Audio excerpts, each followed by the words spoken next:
Okay, this is 6.3 day 2.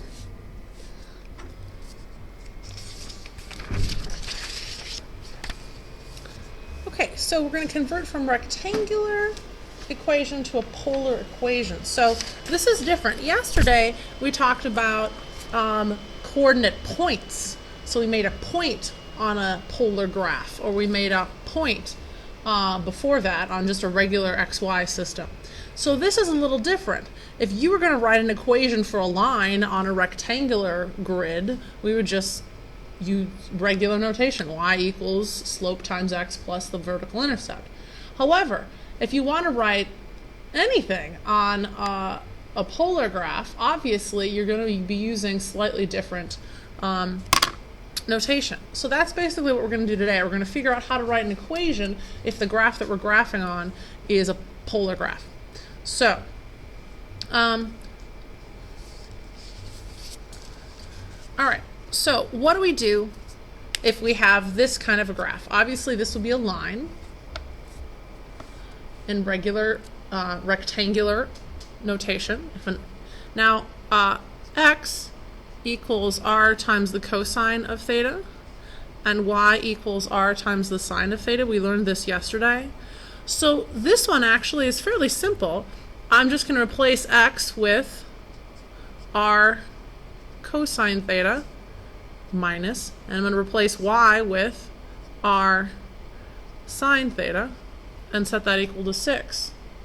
Well, let's see. We've got 3r cosine theta minus r sine theta equals 6. And if I factor out the r, there's an r right here and an r right here. If I factor that out, I get 3 cosine theta minus sine theta equals 6. The whole idea is basically solve for r. So we're expressing r in terms of theta. So that means r is kind of like our y. We usually solve for y when we're writing equations. In polar coordinates, or polar equations I should say, r is what we're solving for. So all I have to do is divide both sides by this whole thing, which gives me 6 divided by 3 cos theta minus sine theta. And there's my equation for that line in polar coordinates, in polar notation. So then, number 2, you can probably guess that we're going to do the same thing. X, we're going to replace that with r cosine theta. That whole thing is squared. And plus, parenthesis, y, we're going to replace that with r times the sine of theta. And then plus 1, whole quantity squared, equals 1. Obviously, r cosine squared is r cosine theta times itself. R times r is r squared. Cosine times cosine is cosine squared. And then this one, we're going to have to FOIL. First, outer, inner, last, because basically it's r sine theta plus 1 times r sine theta plus 1. So first gives me r times r is r squared, sine times sine is sine squared.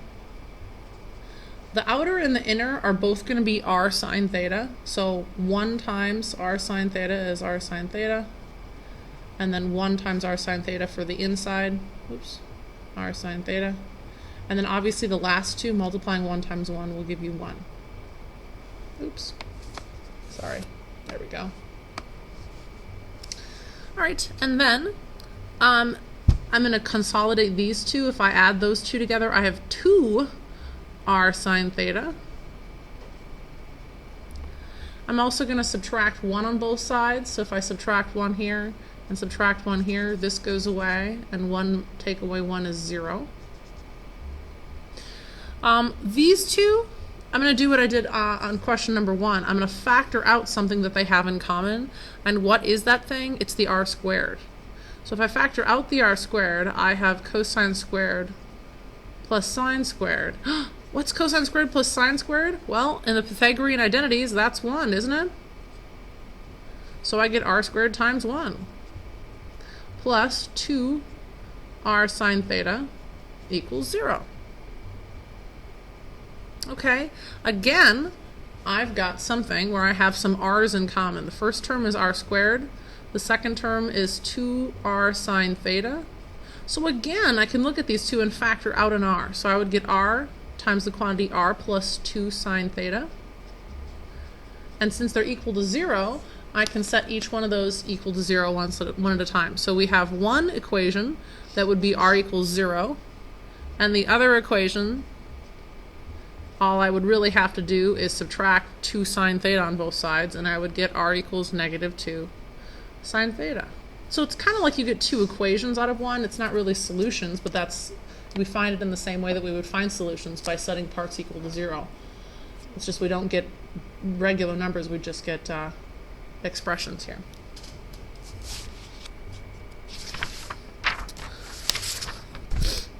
Okay, now going backwards.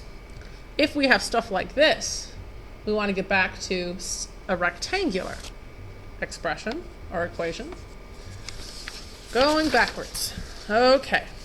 Now there's not one way to do this, changing from polar to rectangular. It's kind of an art and a science together. You kind of have to be analytical and creative at the same time. So, all right.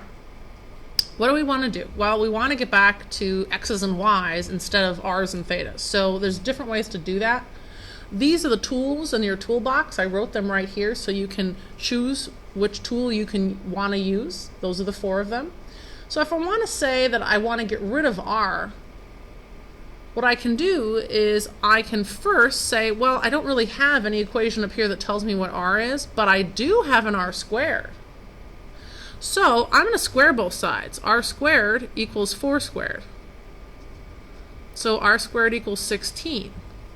Okay, that's helpful because I know what r squared is in terms of x's and y's. It's x squared plus y squared. So on the left-hand side here, I'm going to change r squared into x squared plus y squared. And that's it. We have now changed it from a polar equation into a rectangular equation. And by the way, if we graph this, this is a circle. Okay, now again, question number 4, you can see how these are very different. So the approach is going to be very different. If I have a theta and I have nothing else, the best move is to use this equation right here, this expression of equality. The tangent of theta equals y over x. I mean, it seems really obvious, but that one will help us get to what we want to get to.